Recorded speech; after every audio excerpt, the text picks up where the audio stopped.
پھر اسی طرح انسان دنیا میں بھی ہر موقع کے علاوہ صبح سو کر اٹھتا ہے تو گھر والوں کو سلام، گھر سے نکلتا ہے گھر میں داخل ہوتا ہے، یعنی ہر موقع پر سلامتی. پھر آپ دیکھیے کہ جس سے لوگ سلامت رہتے ہیں وہی دراصل بہترین مسلمان ہیں. عبداللہ ابن عمرو بن العاص کہتے ہیں کہ ایک شخص نے رسول اللہ صلی اللہ علیہ وسلم سے پوچھا کون سا مسلمان سب سے بہتر ہے؟ ای المسلمین خیر؟ تو آپ نے فرمایا من سلم المسلمون من لسانہ و یدہ، جس کے ہاتھ اور زبان سے دوسرے مسلمان محفوظ رہے، سلامت رہے. ہم سب دیکھیں کہ چلے ہاتھ تو ہم کسی پر نہیں اٹھاتے، لیکن کیا ہماری زبانوں سے دوسرے محفوظ ہیں؟ ہم جب بولتے ہیں تو سوچ سمجھ کر بولتے ہیں، یہ سوچ کر بولتے ہیں کہ ہم کیا کہہ رہے ہیں، ہماری بات سے دوسرے کا دل تو نہیں ٹوٹے گا. اگر ہم اس بات کا خیال نہیں رکھتے اور صحیح معنوں میں سلامتی کی بات نہیں کرتے، یعنی بے روح سلام ہے، تو پھر وہ سبل السلام کی طرف لے جانے کی بات نہیں ہے. پھر اسی طرح ابو ہریرہ سے مروی ہے کہ ایک جگہ پر کچھ لوگ بیٹھے ہوئے تھے، نبی صلی اللہ علیہ وسلم ان کے پاس جا کر کھڑے ہوئے، فرمایا کیا میں تمہیں بتاؤں کہ تم میں سب سے بہتر آدمی کون سا اور سب سے بدتر انسان کون سا؟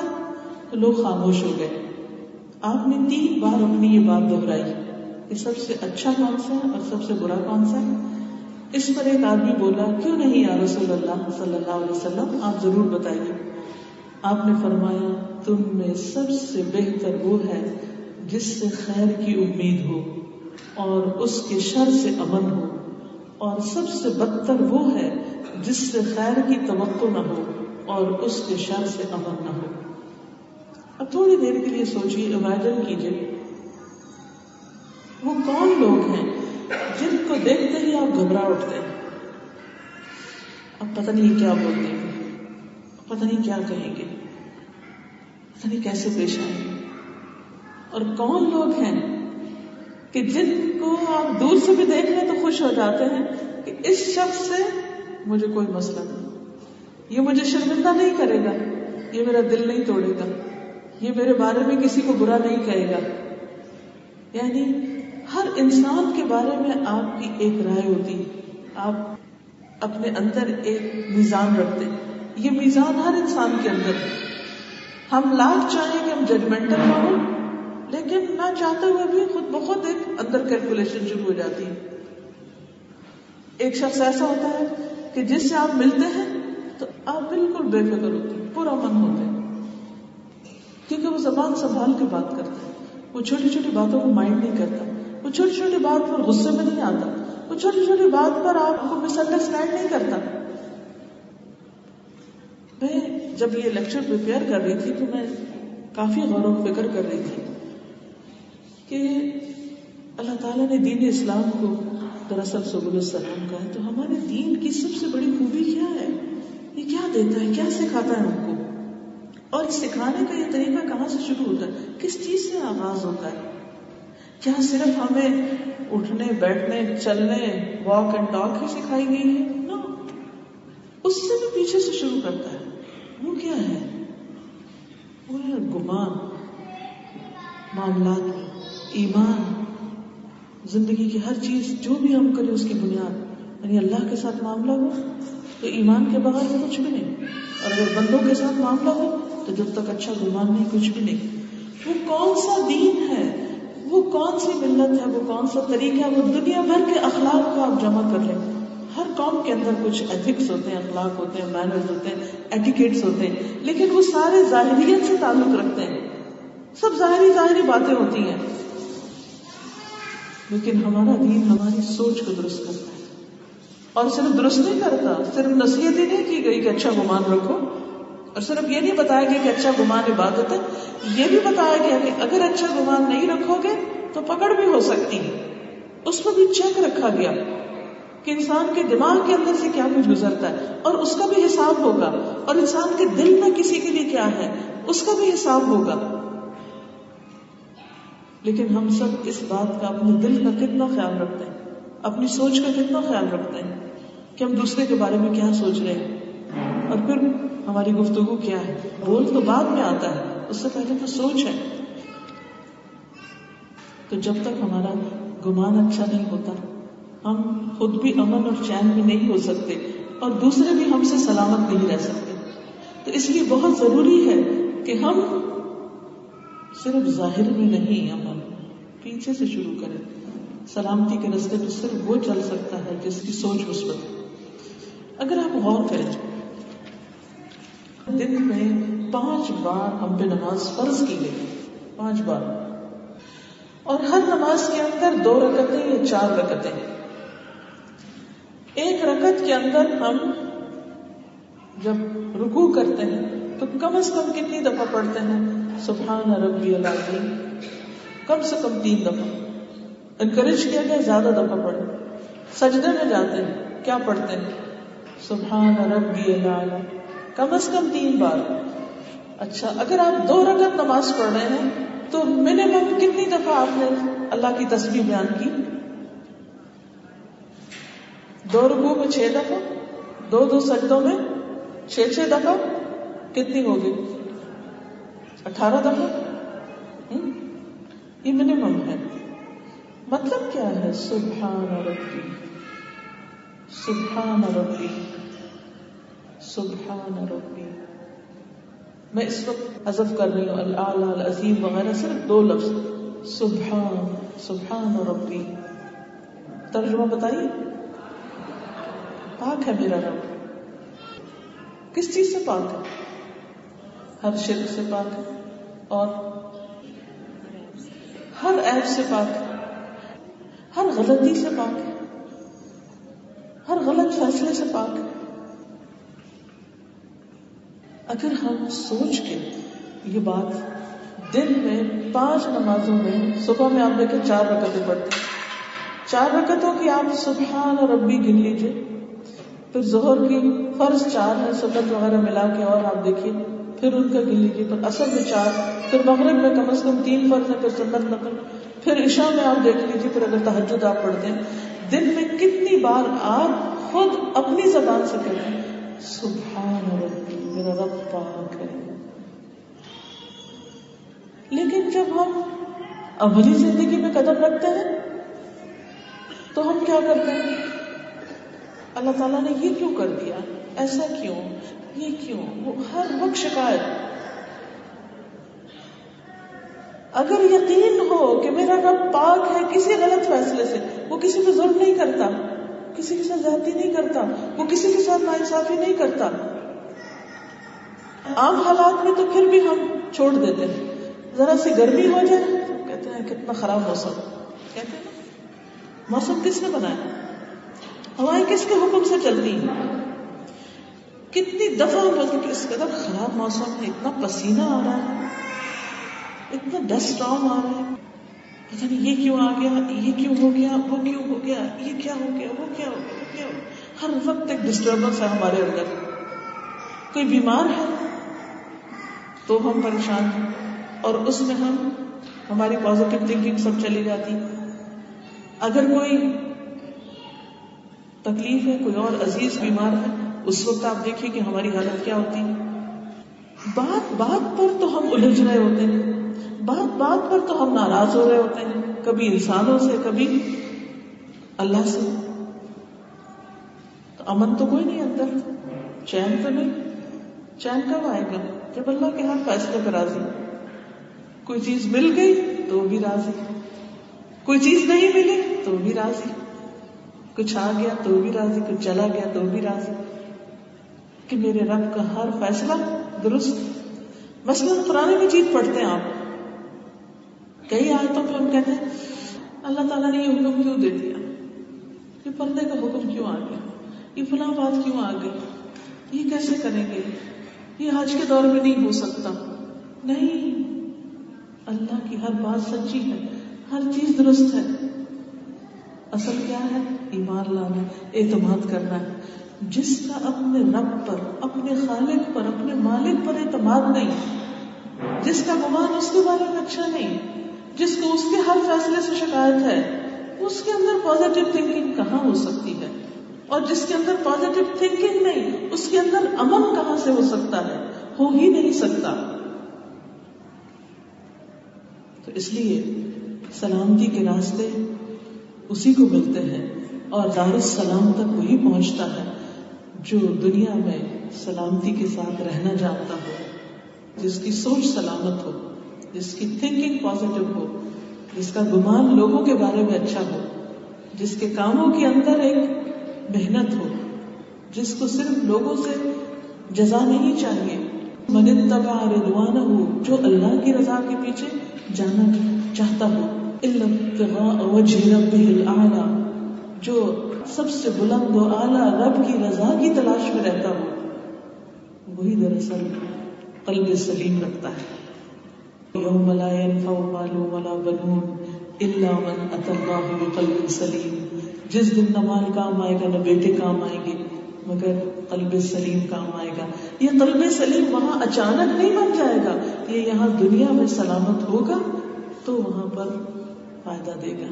ہم سمجھتے ہیں ہماری صرف جو ظاہری ہاں ہو ہے یا شور شرابہ یا ہنگامہ ہے یا جو ہم ظاہری کچھ کام کر رہے ہیں یہ اصل فائدے کے نہیں، اصل فائدہ تو یہاں سے شروع ہوتا ہے، صحیح سوچ سے شروع ہوتا ہے، صحیح گمان سے شروع ہوتا ہے، صحیح نیت سے شروع ہوتا ہے، صحیح طریقے سے شروع ہوتا ہے، اور پھر انسان اس طریقے کو اختیار کر کے اس پہ جب چلتا ہے تو صحیح منزل پر پہنچ سکتا ہے۔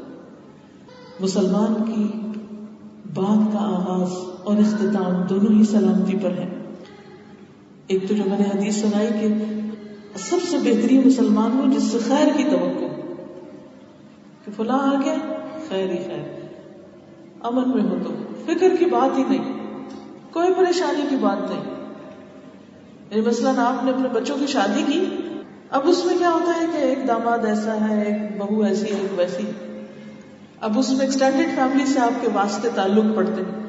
اب کیا ہوتا ہے ایک کے بارے میں آپ سوچتے ہیں، ایک بیٹی کے بارے میں آپ کہتے ہیں فکر کی بات ہے، پرواہ نہیں، امن میں اچھے لوگوں کے ساتھ واسطہ پڑا۔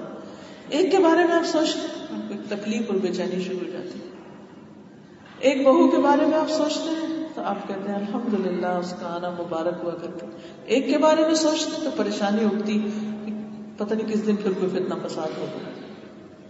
کچھ لوگوں کے ساتھ آپ کی بزنس ڈیلنگ ہوتی، آپ جہاں کام کرتے ہیں کولیگز ہیں آپ کے، کچھ کے ساتھ معاملہ پڑتا ہے، آپ کہتے ہیں کچھ مسئلہ ہی نہیں، فکر ہی نہیں، خوف ہی نہیں، نہ سامنے کچھ ایسا برا بھلا کہیں گے کہ دل توڑ کے رکھ دیں، اور پیچھے بھی کچھ غیبت وغیرہ نہیں کریں گے۔ اگر عیب دیکھیں گے تو ڈھانپ لیں گے، شرمندہ نہیں کریں گے، اس کو کھولیں گے نہیں، اچھالیں گے نہیں، دوسروں کے سامنے رسوا نہیں کریں گے۔ اور کچھ لوگ ایسے ہوتے ہیں کہ جن کو دیکھ کے آپ کو پریشانی لگ جاتی کہ یہ شخص پھر آ گیا ہے، معلوم نہیں اب پھر کیا ہوتا ہے۔ وہ تو وہ ہے، ہم کس جیسے ہیں؟ ہم کیا ان لوگوں جیسے ہیں جو امن کے راستے پر، یا ان لوگوں جیسے ہیں شر کے راستے پر؟ جو جس راستے پر ہے اسی انجام کو پہنچے گا۔ اس لیے ہم سب کو اپنے راستوں کا، یعنی اپنے روزمرہ کے اعمال، اپنی سوچ سے لے کے اپنی گفتگو اور معاملات سب پر ایک نظر اور ایک چیک رکھنا ہے۔ نبی صلی اللہ علیہ وسلم نے فرمایا کہ تم میں سے جب کوئی شخص کسی مجلس میں پہنچے تو سلام کرے، جب اس مجلس سے جائے تو سلام کرے۔ گویا ملاقات کا آغاز اور ملاقات کا اختتام دونوں ہی سلامتی پر۔ بات کرنے سے پہلے سلام کا حکم، السلام قبل الکلام۔ پھر اسی طرح مومن خود کسی سے جا کے الجھتا نہیں، ہاں اگر کوئی اور الجھنے کے لیے آئے، کوئی جھگڑا کرنے کے لیے آئے، کوئی پریشان کرنے کے لیے آئے، کوئی آگ بھڑکائے تو اس پر بھی وہ پانی ڈالتا ہے، اس فساد کو آگے نہیں بڑھاتا، کیونکہ وہ سلامتی کے رستوں پر چلنا چاہتا ہے۔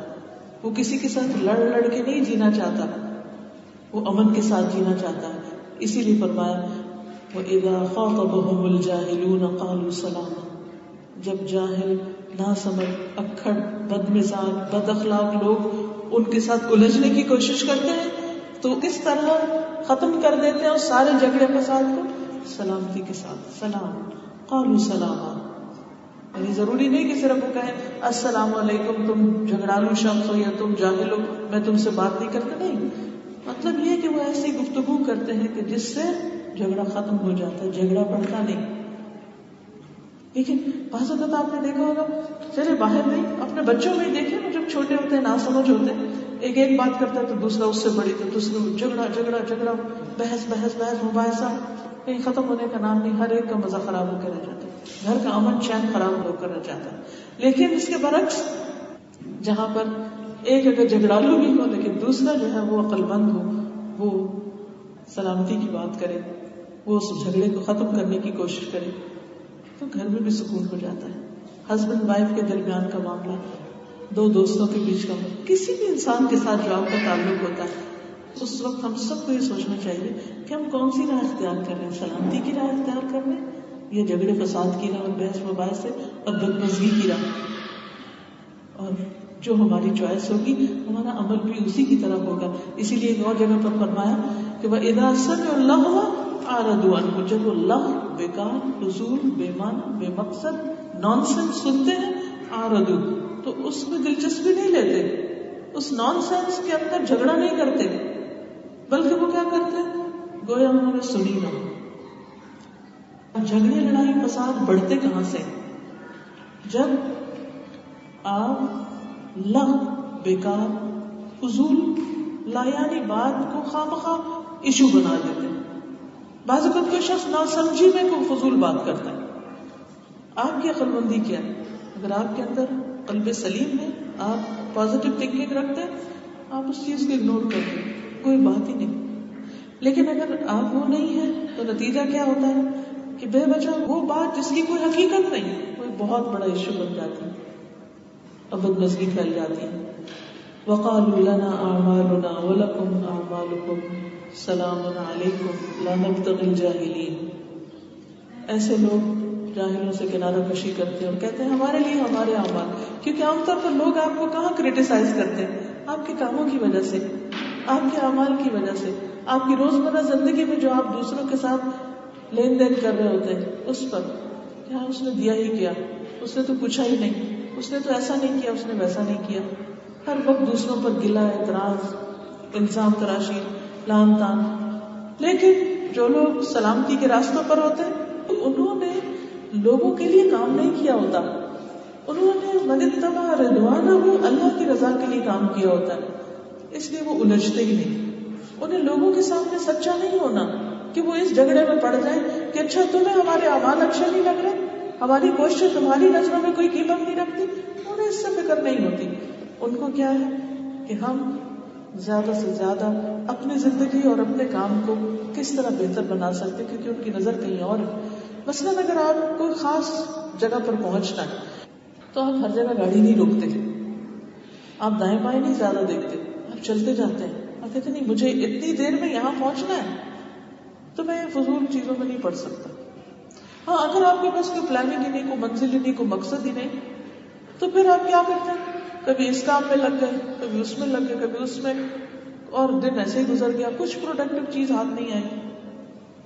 تو جن کا نقطہ نظر ہے، جن کا منتہا آخری منزل جو ہے وہ جنت ہے، جو اس کی بھاگ دوڑ میں لگے ہو کہ وہاں پہنچنا ہے، ہر فضول لفظ، بیکار، جہالت کی باتوں اور نان ایشوز کو وہ ایک طرف کرتے چلے جاتے ہیں اور اپنا راستہ سیدھے کا سیدھا اس طرف لے جاتے ہیں۔ وہ ادھر نہیں مڑتے، وہ ادھر نہیں مڑتے، وہ یہاں جھانک کے نہیں دیکھتے، وہاں جھانک کے نہیں دیکھتے۔ اس کو آپ صلی اللہ علیہ وسلم نے راستے کی بہترین مثال کے ساتھ سمجھایا کہ سلامتی کا راستہ کس طرح ہے۔ حدیث قدسی میں نواس بن سمعان کہتے ہیں کہ رسول اللہ صلی اللہ علیہ وسلم نے فرمایا کہ اللہ تعالیٰ نے ایک مثال بیان کی کہ ایک صراط مستقیم ہے، اسٹریٹ پاتھ، جس کی دونوں جانب دیواریں ہیں۔ مثلا یوں سمجھے کہ جیسے یہ راستہ جا رہا ہے، دو طرف دیواریں، ان دیواروں میں دروازے کھلے ہیں دونوں طرف، دروازوں پہ پردے لٹک رہے ہیں، راستے میں اور مرکزی دروازے پر ایک داعی کھڑا کہہ رہا ہے، ایک اوپر سے پکار رہا ہے اور ایک راستے میں کھڑا پکار رہا ہے کہ اللہ سلامتی کے گھر کی طرف دعوت دیتا ہے اور جسے چاہتا ہے صراط مستقیم کی ہدایت دیتا ہے۔ اور وہ دروازے جو راستے کے دونوں جانب ہیں، یعنی یہ ونڈوز جو کھلی ہوئی ہیں، یہ اللہ تعالیٰ کی حدود ہیں، ان میں سے اس وقت تک کوئی گرفتار نہیں ہو سکتا جب تک پردہ نہ اٹھائے، یعنی کوئی اس میں نہیں گرے گا ادھر ادھر جب تک کہ وہ پردہ نہ ہٹائے۔ آپ یوں سوچیں کہ جب تک وہ ونڈو نہیں کھولے گا وہ محفوظ ہے اور وہ سیدھے راستے کی طرف جا رہا ہے۔ بعض اوقات جیسے ٹرین اپنی پٹڑی پہ چل رہی ہے یا گاڑی میں آپ اور آپ کے بچے بیٹھے ہوئے ہیں اور سیدھی سڑک پہ چل رہے ہیں، ونڈو کھول کے کوئی باہر نہیں لٹکے تو امن میں رہیں گے اور منزل تک پہنچیں گے۔ ہم سب بھی ایک سفر کر رہے ہیں اور بیچ میں راستے میں جگہ جگہ ایسی چیزیں آ جاتی ہیں کہ اگر ہم نے وہ پردے ہٹا دیے یا ہم اس ونڈو سے باہر اس طرح جھانکنے لگے تو باہر گرنے کا اندیشہ ہے. یعنی وہ اللہ کی حدود ہے جن چیزوں سے اللہ تعالیٰ نے روکا ہے. اب آپ دیکھیے کہ آپ ایک اچھا بھلا کام کرنے جا رہے ہیں اور ایک شخص بے وجہ آپ کو الجھا رہا ہے, آپ کے کام پہ, آپ کی کوشش پہ اعتراض کر کے آپ کو اس چیز سے روک, آپ رستہ بھول کے اس کے ساتھ لڑنے جھگڑنے شروع ہو جاتے ہیں. اللہ کی حدود توڑتے ہیں آپ, جن چیزوں سے اللہ نے آپ کو روکا آپ اس میں جا رہے ہیں. اور صرف یہ نہیں, مثلاً اور بھی بہت سے, صرف زبان کی خرابی نہیں, جیسے اسراف ہے, مال میں اسراف ہے, کھانے میں اسراف ہے, لباس میں اسراف ہے. کیونکہ اسراف کس کا راستہ ہے؟ شیطان کا. ان المبذرین کانوا اخوان الشیاطین. اور وہ شیطان کھڑے ہیں راستے پہ جگہ جگہ. وہ کیا چاہتے ہیں کہ آپ سیدھے راستے پہ چلنے کے بجائے اس ونڈو سے چھلانگ مارے اور باہر نکل آئیں اور کسی اور راستے کی طرف چلتے ہیں. تو جو شخص سلامتی کے راستے کی یعنی صراط مستقیم پہ چلتا ہے اور وہ ادھر ادھر الجھتا نہیں, غلط رستوں کی طرف مڑتا نہیں, جاتا نہیں, وہ ایک دن بالآخر منزل تک پہنچ جائے گا. ہم سب کو یہ سفر بہت ہوشیاری کے ساتھ گزارنا ہے اور دیکھتے رہنا ہے کہ ہم خود بھی اور ہمارے بچے بھی اور اہل و عیال بھی سیدھا سفر کریں, اس گاڑی کے اندر میں ان شیشوں سے باہر نہیں نکلیں, تب منزل پر پہنچیں گے. پھر اسی طرح آپ صلی اللہ علیہ وسلم نے فرمایا 3 شخص ایسے ہیں جن کا ضامن اللہ ہے, اگر وہ زندہ رہے تو اللہ اس کے لیے کافی ہے, اگر وہ فوت ہو جائے تو جنت میں داخل ہوگا. ایک وہ شخص جو اپنے گھر میں سلام کرے, ایک وہ جو گھر میں سلام کرے. ہم سب کو گھر والوں کو گھر کے اندر بھی سلام کی عادت ڈالنی چاہیے, کیونکہ اس سے کمیونیکیشن کا دروازہ کھلتا ہے. ورنہ کیا ہے, ہر بچہ بس دیکھتا ہے اپنے کمرے میں گھس جاتا ہے, کوئی ادھر ہو جاتا ہے, کوئی نہیں. جب سب سلام کرتے ہیں لگتا ہے کہ ایک آپس میں بانڈنگ ہے, ایک کمیونیکیشن ہے. ایسے لوگوں کی اللہ سلامتی کی ضمانت دیتا ہے. دوسرا وہ شخص جو مسجد کی طرف چلا, اللہ اس کا ضامن ہے, وہ بھی سلامتی کے راستے کی طرف. کیونکہ آپ دیکھیں جب ہم اندر داخل ہوتے ہیں مسجد میں تو کیا کہتے ہیں, اللہم افتح لی ابواب رحمتک, کہ اللہ میرے لیے اپنی رحمت کے دروازے کھول دے. اور جب باہر نکلتا ہے تو اللہم انی اسألک من فضلک, تو یہ بھی اللہ کی ضمانت ہے, اس کے لیے گارنٹی ہے. اور تیسرا وہ شخص جو اللہ کے راستے میں نکلا, طلب علم ہو یا دین کی خدمت کا کوئی بھی کام ہو یا بیوہ یتیم مسکین کی خدمت کا, یا کسی بھی طرح یعنی جو فی سبیل اللہ خالص, حتیٰ کہ اگر اپنے کسی دوست سے یا رشتہ دار سے بھی صرف اللہ کی رضا کے لیے ملاقات کو جا رہا ہے تو وہ بھی اللہ کے راستے میں, اس کا بھی اللہ ضامن ہے, اس کے انجام کی حفاظت اللہ کے ذمہ ہے. پھر آپ دیکھیے کہ ہمارے روزمرہ کی عادات میں سلام اور ان چیزوں کے علاوہ چھوٹے چھوٹے کاموں کے علاوہ جو سلامتی کی ضمانت ہے, یہ ہمارا دین ہے جس نے اتنی خوبصورت ہمیں چیزیں سکھائی ہیں. خود نبی صلی اللہ علیہ وسلم کی سیرت سے چھوٹی چھوٹی چیزیں, مثلاً اگر چھینک آتی ہے تو آپ کہتے ہیں الحمدللہ, اور سامنے والا کیا کہتا ہے یرحمک اللہ. جہاں یہ رحمت کا کلچر عام ہو کہ ہر شخص کے دل میں رحمت ہے, یہ اس کو چھینک بھی آئی ہے تو آپ کا دل بسیجا اور آپ رحم کی دعا دے رہے ہیں اس کو کہ اللہ تو پھر رحم کرے کہ اس سے زیادہ کوئی تکلیف نہ ہو. پھر اسی طرح آپ دیکھیے کہ نبی صلی اللہ علیہ وسلم جب کسی کا ذکر کرتے اچھے الفاظ میں یا کوئی خرابی بھی کرتا تو آپ کیا کہتے, آپ فرماتے رحم اللہ امرأ. ایک اور جگہ پر آتا ہے رحم اللہ رجلا, پھر فرمایا رحم اللہ امرأۃ. یعنی آپ صلی اللہ علیہ وسلم کسی کا ذکر کرتے ہیں تو ساتھ فرماتے ہیں اللہ اس پر رحم فرمائے. یہ ہمارے دین کی خوبصورتی ہے, یہ سلامتی کا راستہ. جب ہر شخص دوسرے کو السلام علیکم کہہ رہا ہے یا جزاکم اللہ کہہ رہا ہے یا اللہ کی طرف سے کوئی نعمت پا کے الحمدللہ کہہ رہا ہے, جس کے گفتگو میں کئی دفعہ اللہ کا ذکر آتا ہے, تو ایسی زندگی دراصل سلامتی کی زندگی ہے کہ جس میں انسان دوسروں کو دعائیں دیتے ہوئے, دوسرے کا بھلا سوچتے ہوئے, کسی کی کوئی نعمت دیکھتا ہے تو اس کو برکت کی دعا دیتا ہے کہ بارک اللہ فیکم, اس پہ وہ خوش ہوتا ہے, اس پر اس کو حسد نہیں ہوتا, اس پر وہ کوئی منفی بات نہیں سوچتا. تو یہ وہ لائف سٹائل ہے, یہ وہ طریقہ ہے کہ جس سے انسان امن اور سلامتی میں رہتا ہے, جس میں انسان بڑوں کی عزت کرتا ہے, جس میں انسان چھوٹوں پر شفقت کرتا ہے, جس میں انسان اپنے ہمسایوں کا خیال رکھتا ہے, جس میں انسان اپنے مریضوں کی عادت کرتا ہے, جس میں انسان بھوکوں کے کھانے کے لیے انتظام کرتا ہے. تو تو یہ سارا جو اسلام کا طریقہ ہے اور یہ جو کلچر ہے، اگر ہم اس پر حقیقی معنوں میں عمل کرنے والے بنے تو یہی دراصل سبل السلام ہے. لیکن جب ہم صرف پڑھ لیتے ہیں اور وہ پڑھنا اور وہ جاننا ہمارے عمل کا حصہ نہیں بنتا، تو گیا ہم ایک جگہ پر بیٹھے ہیں اور وہ گدھے کی طرح کتابیں لاتے چلے جا رہے ہیں اور وہ ایکشن میں کچھ بھی نہیں ہے، تو گویا ہم سلامتی کے راستے پہ نہیں چل رہے، وہ تو اپنے لیے کچھ اور وبال اکٹھا کر رہے ہیں. تو اس لیے ہم سب کے لیے ضروری ہے کہ ہم کام کرنے والے. راستہ کس لیے ہو؟ چلنے کے لیے. تو چلنا کیا ہے؟ دراصل ایکشن، عمل. اور اس کے لیے ضروری ہے کہ اللہ کی کتاب کو لازم پکڑے، کیونکہ جو اس کو لازم پکڑے گا وہی اندھیروں سے روشنی کی طرف آئے گا. پھر علم کے راستے میں بھی کئی مشکلات ہوتی ہیں، بعض اوقات اختلافات ہوتے ہیں، بعض اوقات دوسرے کی بات سمجھ نہیں آتی، بعض اوقات آپ اپنی بات دوسرے کو سمجھا نہیں سکتے. ایسے میں بھی صبر، حوصلے اور برداشت سے کام لینا چاہیے. فوراً دوسرے پر کفر کے فتوے نہیں لگا دینے چاہیے، فوراً دوسروں کو گمراہ قرار نہیں دینا چاہیے، فوراً دوسروں کے بارے میں بدگمانی کر کے پیچھے نہیں ہٹ جانا چاہیے. ہاں وہ میں نے ایک دن اس کو دیکھا تو وہ ایسا کر رہا تھا، لہٰذا وہ تو دین میں ہی نہیں. ہم جب خود دین میں آتے ہیں تو ہم ہر دوسرے سے الوف ہوتے چلے جاتے ہیں. یہ بدعتی ہے، یہ مشرک ہے، یہ فلاں ہے، یہ فلاں ہے، یہ فلاں. ڈھیروں دوسروں کے اوپر فتوے لگا کے خود سمجھتے ہیں ہم جنت کے ٹھیکیدار ہو گئے، لیکن باقی سب تو معلوم نہیں کیا چیز. تو یہ جو تکبر ہے نیکی کا، یہ بھی انسان کے لیے ایک مشکل بن جاتا ہے. اللہ تعالیٰ دوسروں کی اگنورنس کو معاف کر دے گا، لیکن تمہاری ایروگینس اس کا کیا بنے گا؟ اگنورنس تو پھر بھی قابل معافی ہے کہ جس کے پاس علم نہیں اور غلطی میں وہ کوئی کام کر رہا ہے، لیکن جس کے پاس علم ہے اور وہ ایروگینس کے ساتھ دوسروں کو حقیر سمجھ رہا ہے، اس کے لیے پھر مشکل ہے، کیونکہ وہ دنیا میں دوسروں کے لیے سلامتی کا باعث نہیں تو اس کی اپنی سلامتی خطرے میں ہے. پھر اسی طرح یہ ہے کہ جب ہم دعویٰ کا کام کریں، دوسروں کو برائی سے روکیں، خیر و بھلائی کا کام کریں، فساد سے روکیں، تو یہ بھی دراصل سلامتی کی طرف جانے والا عمل ہے.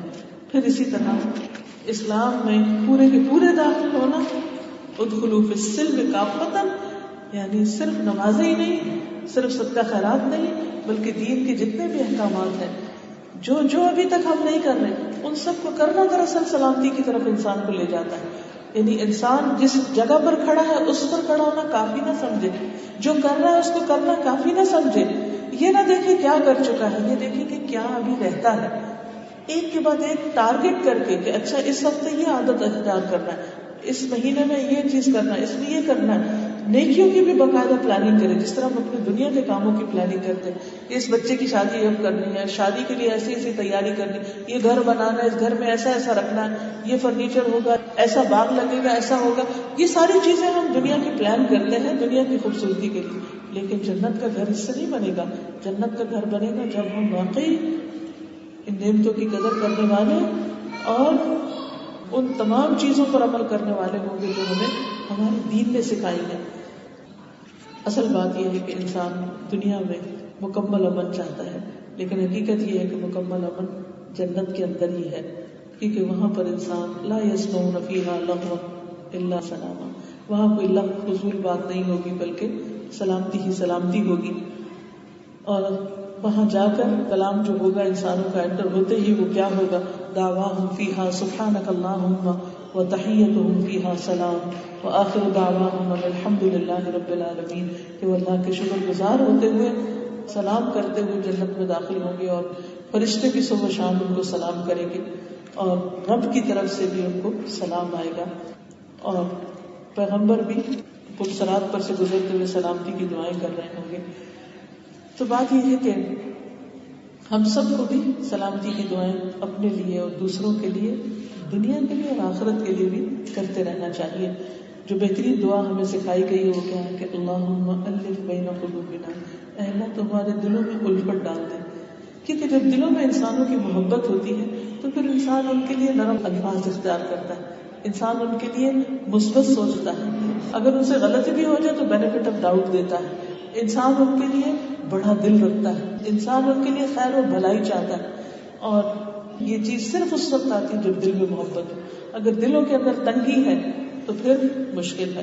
تو یہ دعا ہم سب کو کرنی چاہیے، اللہم الف بین قلوبنا واصلح ذات بیننا. اور ہمارے آپس کے تعلقات کی اصلاح کر دے، کیونکہ اگر باہمی تعلقات اچھے نہیں تو دنیا میں امن چین اطمینان ہو نہیں سکتا، اور پھر اگر دنیا میں نہیں تو آخرت تو دنیا کا عکس ہے، وہاں کیسے امن ہو سکتا ہے؟ وَنَجِّنَا مِنَ الظُّلُمَاتِ إِلَى النُّورِ، اور ہمیں اندھیروں سے نکال کر روشنی کی طرف لے آ، وَجَنِّبْنَا الْفَوَاحِشَ مَا ظَهَرَ مِنْهَا وَمَا بَطَنَ، اور ہمیں فواحش سے، فواحش میں گالی گلوچ بھی آتی ہے اور بھی بے حیائی کے سارے کام آتے ہیں، ما ظَهَرَ مِنْهَا وَمَا بَطَنَ، جو ظاہری اور چھپے ہوئے وہ سب کے سب، وَبَارِكْ لَنَا فِي أَسْمَاعِنَا، اور ہماری سماعت میں بھی برکت دے کہ خیر و بھلائی کی جو بات سنے وہ واقعی دل میں اترے اور پھر عمل کے قابل ہو، وَأَبْصَارِنَا، اور ہماری آنکھوں میں بھی، وَقُلُوبِنَا، اور ہمارے دلوں میں بھی، وَأَزْوَاجِنَا، اور ہمارے ازواج یعنی شوہر یا بیوی، وَذُرِّيَّاتِنَا، ہمارے بال بچے، ہماری اولادیں، اولادوں کی بھی اولادیں، ان سب میں بھی برکتیں ڈال دے، وَتُبْ عَلَيْنَا، اور تو ہم پر مہربان ہو جا، اِنَّكَ أَنْتَ التَّوَّابُ الرَّحِيمُ، تو ہی بہت توبہ قبول کرنے والا مہربان ہے، وَجَعَلْنَا شَاكِرِينَ لِنِعْمَتِكَ، اور اپنی نعمت کا ہمیں شکر گزار بنا دے، مُثْنِينَ بِهَا قَابِلِيهَا وَأَتِمَّهَا عَلَيْنَا، کہ جو بھی تو نے ہمیں نعمتیں عطا کی ہیں ان پر تو شکر کے قابل بنا، کہ ہم ان کا اعتراف کریں، ان کی تعریف بھی کریں، کیونکہ بعض اوقات نعمت ہوتی ہے مگر اس کا اپریشیٹ نہیں کرتے، ہم اکنالج نہیں کرتے، اس کی تعریف نہیں کرتے، اس پر خوش نہیں ہوتے، اور پھر ان نعمتوں کو ہم پر مکمل کرتے، یعنی نعمتیں اپنے اختتام تک پہنچے۔ لیکن اس میں سب سے اہم دعا وہ کیا ہے؟ وَاهْدِنَا سُبُلَ السَّلَامِ، اللہم الف بین قلوبنا واصلح ذات بیننا واہدنا سبل السلام، اور ہمیں سلامتی کے رستوں کی ہدایت دے، رہنمائی کر، اور ہم ان پر چل کر امن تک پہنچے۔ اسی لیے مہینے کے ابتدا میں جو ہم چاند دیکھتے ہیں تو کیا دعا پڑھتے ہیں؟ اللہم احلہ علینا بالامن والایمان والسلامۃ والاسلام، کہ اللہ اس چاند کو ہمارے لیے امن، سلامتی اور اسلام کا بنا دے۔ ربی و ربک اللہ، اے ہلال میرا اور تیرا رب اللہ ہے۔ پھر اسی طرح جب ہم نماز پڑھتے ہیں تو نماز کے اندر بھی ہم دعا مانگتے ہیں، التحیات للہ والصلوات والطیبات، السلام علیک ایھا النبی ورحمۃ اللہ وبرکاتہ، السلام علینا وعلی عباد اللہ الصالحین، سب کی سلامتی کی دعا کرتے ہیں۔ اور پھر مومن کی ہاتھ، زبان، چال، سوچ، ہر چیز کے اندر ایک سلامتی ہوتی۔ اللہ تعالیٰ ہم سے دعا ہے کہ وہ ہمیں ہمارے گھروں میں، ہمارے اولادوں میں، اور ہمارے معاملات میں، اور ہمارے کاموں میں، اور ہماری ساری زندگی میں امن اور سلامتی ہمیں نصیب کرے، اور موت کے بعد کے مرحلوں کو بھی ہمارے لیے پرامن بنا دے، اور آخرت میں ہمارا ٹھکانہ بھی سلامتی والا ہے۔ وآخر دعوانا الحمد للہ رب العالمین۔ سبحانک اللہم وبحمدک، نشہد ان لا الہ الا انت، نستغفرک ونتوب الیک۔ چونکہ باتیں تو ہم نے بہت ساری سنی، اوور آل میں نے سلامتی کے کانسیپٹ کو کچھ واضح کیا کہ کس طرح دنیا اور آخرت میں، لیکن میں چاہوں گی کہ کوئی ایک چیز آپ جاتے ہوئے گھر لے جائیں، وہ کون سی بات ہے آپ مجھ سے شیئر کریں کہ آج آپ اس مجلس سے اٹھ کر یہاں سے جب گھر جائیں گے تو کیا ریزولوشن بنا کے جا رہے ہیں، کیا اپنے ساتھ عہد کر کے کون سے ایک عمل کو ساتھ لے کے جانا چاہتے ہیں، کون سی ایک بات جو آپ کو یاد رہے گی۔ میں نہیں کہوں گی اور نہ میں آپ سے ڈیمانڈ کروں گی کہ لیکچر کی ہر بات یاد رہے، مگر ایک بات کوئی بتائے گا؟ جی آپ۔ نبی صلی اللہ علیہ وسلم جب کسی کا ذکر کرتے تھے تو وہ کہتے تھے کہ اللہ اس کے اوپر رحم کرے۔ ہماری اکثر باتوں میں دوسروں کی باتیں زیادہ ہوتی ہیں، تو جب ہم دوسروں کے لیے کوئی بات کریں، اس پہ یہ بات کریں تو ہمیں بھی ریمائنڈر ہو کہ ہمیں کیا کہنا چاہیے۔ بالکل، یعنی ہم کسی کا عیب دیکھیں، کسی کی غلطی دیکھیں، کسی کا تکلیف یا نقصان دیکھیں، کوئی فوت ہو جائے تو بھی کیا گھستا ہے ہمارا کہ اللہ اس پر رحم کرے، اللہ اس کو ہدایت دے، اللہ اس کو سلامت رکھے، اس نے ایسی بات کی یا ایسا کیا یا کچھ بھی، یعنی سارے مسلمانوں کے لیے خیر خواہی اور سب کے لیے سلامتی کی دعا۔ جی آپ فرمائیں۔ ہم لوگ بدگمانی بہت زیادہ خود سے ایزمپشنز کر لیتے اور پہلے سے پہلے ہی بدگمان ہو جاتے تھے، تو آج مجھے یہ بہت اچھی چیز لگی، نیت کے اخلاص کے ساتھ بدگمانی پرہیز کرے اور محنت کی حالت کرے۔ یعنی خود سلامت رہنے کے لیے، دوسروں کو اپنے شر سے سلامت رکھنے کے لیے گمان اچھا کر لیں، پازیٹو. اور اس کا عہد جب بھی آپ کہیں سبحان ربی العظیم، اللہ کی پاکی کہاں بیان کرتے ہیں؟ یا رکوع میں یا سجدے میں جا کے. اللہ تو پاک ہے، ہماری توبہ ہے کہ ہم نے کوئی گمان تیرے بارے میں اچھا نہ رکھا ہو، یہ تیرے فیصلوں پہ ہمیں کوئی اعتراض ہو، یہ تیری کتاب پر ہو، یا تیری تعلیمات پر، یا تیرے دین پر، تیری کوئی بھی چیز غلط نہیں. جی بات اچھی لگی کہ اپنی ماں پہ اور ابو کی پلاننگ کریں. دنیا میں تو ہم بہت پلان کرتے ہیں، لیکن اس سے بہت بار ہم سوچتے رہتے ہیں کہ مجھے یہ کریں.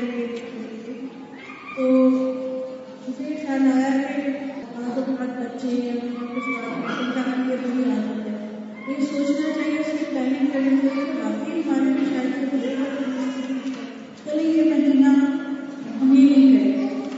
تو یہ چیز نہیں بالکل. یعنی انہوں نے اپنے لیے کیا سوچا کہ نیکی کے جو عادات اور جو کام کرنے کے ہیں اس کی پلاننگ کر کے 1 by 1 ٹارگٹ رکھ کے اپنے اندر لائیں. السلام علیکم. یہ دیکھی جائے کہ ہماری بات سے کسی کا دل نہیں بس سیدھا رہے. اور جیسے کہ حضور صلی اللہ علیہ وسلم کی ایک حدیث ہے کہ میرا امتی دین کی ایک بات سنے، اس پر عمل کرے اور اس کو دور کے دور پہنچائے تو اللہ تعالیٰ اس کو دنیا میں سرسبز و شاداب رکھیں گے. آپس سے جو بھی سنے آج ہی اس کو انشاءاللہ کر کے عمل کرے اور دوسروں کو پہنچائے. انشاءاللہ وہ حدیث میں آتے ہیں کہ جو میری بات سنے اور اس کو جیسے کا تیسا پہنچائے تو اللہ اس کا چہرہ تر و تازہ رکھے. جی میں نے آج اس کے 10 سیکھنے سے سب کیا کہ تمہیں اپنی سوچ عمل کو پازیٹو کرنا. کیونکہ پازیٹو جو ہے گرو نیگیٹو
السلام علیکم. مجھے آپ کی یہ بہت اچھی لگی سنسا کہ آپ نے کہا کہ لوگوں کے فیصلے محفوظ رہ رہے ہیں، ہم ان کے ساتھ احسان کریں. اور یہ بات واقعی ہمیں یہ کرنی رہتی ہے دوسروں کے شر سے حسد سے. تو سب سے بڑی بات ہے کہ ہم ان کے ساتھ احسان کرتے ہیں تاکہ ہم چیزوں سے بچیں. آپ سب کا شکریہ. جزاکم اللہ خیرا. سبحانک اللہم و بحمدک، نشہد ان لا الہ الا انت، استغفرک و اتوب الیک. السلام علیکم ورحمۃ اللہ وبرکاتہ.